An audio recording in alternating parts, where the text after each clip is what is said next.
Hello viewers, automobile solution থেকে আপনাদেরকে স্বাগত জানাচ্ছি। তো নিয়ে আসলাম মিৎসুবিশি B98 5 ডোর জিপ। এই জিপের এবিএস সেক লাইট ড্যাশবোর্ডে শো করতেছে। তো আমরা অ্যানালাইজার দিয়ে ইরেজ দেওয়ার চেষ্টা করি, বাট এটা ইরেজ হচ্ছে না। সো গাইজ, এটা পার্মানেন্ট ফল্ট। এবিএস লাইট কী জন্য জ্বলে থাকে, হ্যাঁ, সেটা কী কী কারণে হতে পারে আপনাদেরকে দেখানোর চেষ্টা করব। সো গাইজ, এখন যেটা দেখতে পারতেছেন এটা হচ্ছে হাইড্রোলিক ব্রেক বুস্টার অ্যাসেম্বলি। এটাতে অনেকগুলো কম্পোনেন্ট আছে। এটা হচ্ছে এবিএস মোটর, তারপর একটা কন্টেইনার, ফ্লুইড কন্টেইনার। এটা হচ্ছে কন্ট্রোলারের কয়েকটা কানেক্টর আছে দেখেন।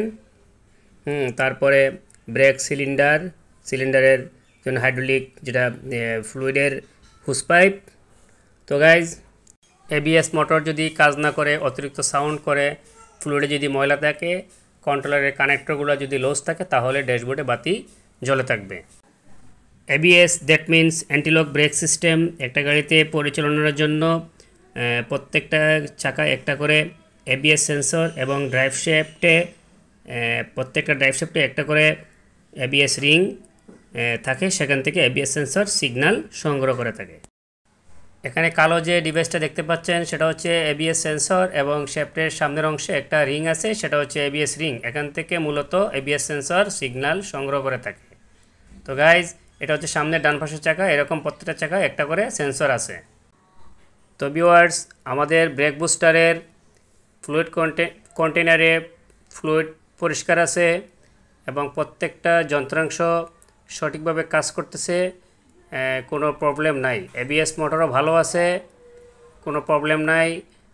কন্ট্রোলারও ভালো আছে, কন্ট্রোলারও কোনো সমস্যা নাই। কানেক্টরগুলোও ভালো আছে। তো ব্রেক সিলিন্ডারও ভালো আছে। আমরা এখানে কোনো সমস্যা পাইনি। সো গাইজ, তো প্রত্যেকটা এবিএস সেন্সর চেক করা হয়েছে। এখন এখানে যেটা সমস্যা পাওয়া গিয়েছে সেটা হচ্ছে এবিএস রিং যেটা আছে ড্রাইভ শ্যাফটের সাথে লাগানো, সেটা দুইটা পয়েন্টার ড্যামেজ হয়ে গেছে, যার কারণে এবিএস সেন্সর সিগন্যাল পেতে সমস্যা হচ্ছে। তো আমরা আশা করতেছি এই এবিএস রিংটা আমরা নতুন লাগিয়ে দিব। তো সেখান থেকে এবিএস সেন্সর সিগন্যাল সঠিকভাবে পাবে, গাড়ির ড্যাশবোর্ডের বাতিটা অফ হয়ে যাবে, সমস্যার সমাধান হবে। ধন্যবাদ।